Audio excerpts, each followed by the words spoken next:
It is like a sad game of Groundhog Day at this point of what are we going to wake up and find out today? How could things possibly get worse? I sent out a tweet 2 days ago.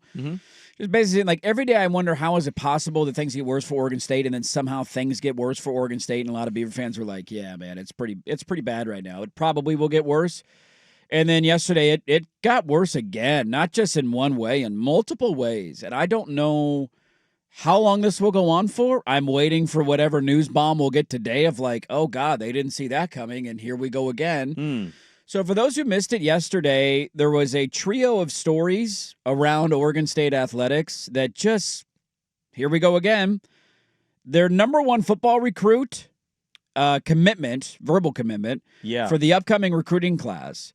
This is a day after Trent Bray, at his press conference on Monday, was asked, are the guys in your recruiting class locked in with you despite being 0-6 and not winning? And on Monday, Trent Bray said, yes, the recruiting class is locked in. We have no questions about that. He also refuted a report from Andrew Nimick about, polling scholarships for guys that want to take other visits. He basically tried to say everything's fine in recruiting. I don't know where this reporting is coming from. Literally 24 hours later, their number one commit decommitted and flipped his commitment to Fresno State. So that was the first one that was like, oh, here we go again. Then another person inside the athletic department, Justin Johnson this time, who was, I believe, Oregon State's NIL business manager, just resigned. Said, see you later. Yeah. Walked out of the room and has updated his LinkedIn already to show that he's a former Oregon State employee. Didn't take very long to update the old LinkedIn. And then, this is just the tip of the iceberg. Sure. There's a report out there about Brent Blaylock saying to Steve Johnson, nobody in 10 to 15 years will remember who Gary Payton is. Now, that stemmed from a conversation about starting an NIL collective with Steve Johnson and Gary Payton wanted to do something to help the basketball program. We talked about this a couple of weeks ago. Sure. And Oregon State shot it down. They didn't want anything to do with it. And everybody's like, well, that doesn't make any sense. Now the details of how the meeting and what was said on camera. Now, Gary Payton was not on this, back and forth between Blaylock and Steve Johnson. This was said, I believe, from Blaylock to Steve Johnson. And he was frustrated that those two former players were more focused on making money for the branding of Oregon State basketball players, and the argument from Blaylock was essentially the name on the front of the jersey is more important than the name on the back of the jersey. People remember Oregon State. They don't remember the name on the back of the jersey, and it doesn't matter who you are in 10 to 15 years, they don't even remember who Gary Payton is. That was said from the associate athletic director. So he was upset that the former players wanted to directly help the basketball program?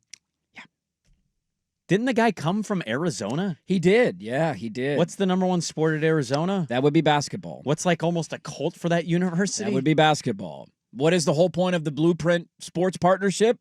To make money for your players, to brand them? I mean, the whole argument for the relationship is to make those guys more money? I'm sure in 10, 9, 8, 7, 6, 5, 4, 3, 2, 1, he's going to deny ever referencing any of this because that's all they do now is just say that's not true. That's not true. That's not true. That's not true. That's misinterpreted. That's not what we said. I don't know, man. You're out of stuff to say. There's nothing you can't say. It's Groundhog's Day. What do you want me to add, dude? I know, there's nothing you can't. That is debatably the biggest athlete of your athletic department's history. Yeah, he's on the Mount Rushmore at the bare minimum. It's not even a question. He is a Mount Rushmore athlete of your institution. Cover of Sports Illustrated, the NBA career that he had, a Hall of Famer. There is no doubt about it. His GD kid came to your program and single-handedly took that team from the depths of hell back to the tournament after not being there for 20-plus years. Ended your tournament drought. Like, I don't even want to equate it to any other institution because no other institution would be dumb enough to say that out loud. Yeah. They would just welcome them in with open arms and do whatever they can to collaborate with them and use their fresh ideas, use their name and their platform and say, yeah, dude, it's been bad for Wayne Tinkle. We're down right now. How do we get out? Well, maybe these two guys can help a great deal. Instead, you try to say that Oregon State, which is, I mean, if you just polled the country of college basketball teams, it's got to be one of the more irrelevant teams in the field of college basketball. And you tell them, no, nobody remembers your name. Yeah, dude, I don't have much to add other than the entire athletic department should be gone. Yeah. Like, the evidence restart. just continues hit to restart. This is a Nintendo in 1994. Refresh. We need to hit the restart button. It's glitching right now. It doesn't make any sense. Yeah. I'd love some accountability and not the kind that's like, Dear Beaver Nation, I'm aware of comments, and they're not great. We'll work hard, and we'll be better. Sincerely, the athletic director. Starts in earnest now. We're going to start taking this stuff seriously now. It's an embarrassment. I mean, I saw Beaver fans at the App State game, and I know those trips aren't easy to cancel. And dude, kudos to you, all 45 of you that went out there. I couldn't North believe Carolina. it. I couldn't believe it. It's a long flight. Man. I can't believe there are 45 fans of Oregon State at this point, based on every single day something new happening. Yep. A couple other quick notes too on this, because there's not really. More of it's just updating people on what the latest is and how much of a dumpster it is. And the only hope is that people get fired and you start anew, and maybe that is your pathway back. It should also be noted, I can't remember if we mentioned this on the show yesterday, one of the reasons they touted their relationship with Blueprint Sports was because of the number of entities and universities that also had a relationship with Blueprint Sports. Yeah. But they have had so much bad publicity since the Oregon State contract has gone viral. Arkansas ended their relationship with Blueprint Sports yesterday. One of the universities that is supposed to be a partner with them is Penn State, and it has now come out that Penn State actually doesn't run any of their NIL through Blueprint Sports. So they were claiming Penn State was a partner, or people were trying to... There's some sort of partnership, but they don't run their NIL collective. So it's a totally different partnership, and so it's essentially the whole thing that you touted of, like, they have all these connections and look at all these universities they work with. Now that is starting to crumble for you. And then it got so bad yesterday that even Washington State dunked on Oregon State because they have their own collective in Pullman called the Cougar Collective. Washington State dunked on Dude, us? they took a steam and dump all over you. Well, they should. They went to social media, and it's in bold at the top of the tweet. It says 97%. It's like, oh, what does this mean? And they go through all the different things that they sell, all the different ways that they make money, and the fact that 97% of the money that the Cougar Collective has raised has gone directly to student athletes. And they were touting that on social media yesterday. Who is, I'm trying to remember who it is. Hold on.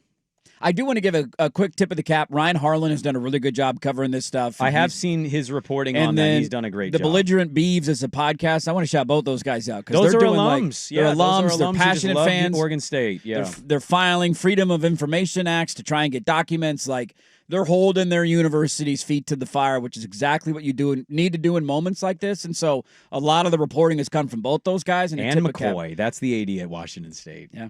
She's lapping. Their tweet says 97% coffee, lager, swag, buses, happy hours, 1890 club, matching campaigns, cold calls, handshakes, high fives, over 8,400 volunteer hours logged. We're thrilled to announce that so far in 2025, 97% of every dollar received by the Cougar Collective has gone straight to Cougar student athletes, surpassing our goal of 90%. Look, we all say things that we don't largely mean, and I was kind of joking. I'm kind of to a point now with what I'm hearing by every single day that passes. Honest to God, I could be a better athletic director. Yes. Because I'd get on the horn, I'd apologize profusely to those legends. And the relationships you need to end. I'd welcome them in. I'd cut this blueprint crap. I would look at some of the football stars. I mean, this is the modern day. Damian Lillard is a general manager while being in the NBA. Yes, he is. You know who would be a general manager at Oregon State football? Probably Brandon Cooks. Brandon Cooks, come on home, buddy. And then I call all the other legends, and I'd bring, like, this. What are the Rogers bros doing right now? It's just the easiest stuff. It's right there. What is difficult about this? And instead, they're like, how can we make it harder on ourselves? Yeah. And then cry, woe is us, we're poor. Like, that's what they're doing. Eagerly awaiting to find out what the domino is today. There'll be something. What's going to come out today? Does it continue to get worse? Probably will. They're 100th in recruiting nationally. According to Nimick, it's the worst recruiting class they've had since 24/7 began tracking recruiting. It's not good, Bob. Things are not good. They continue to get worse. And they're going to lose some more commitments, according to Nimick, in the coming days and weeks. Yeah, they're 0-6. So, yeah, just fire everybody, start over. Until they do then, I don't know why anybody would pay attention to it.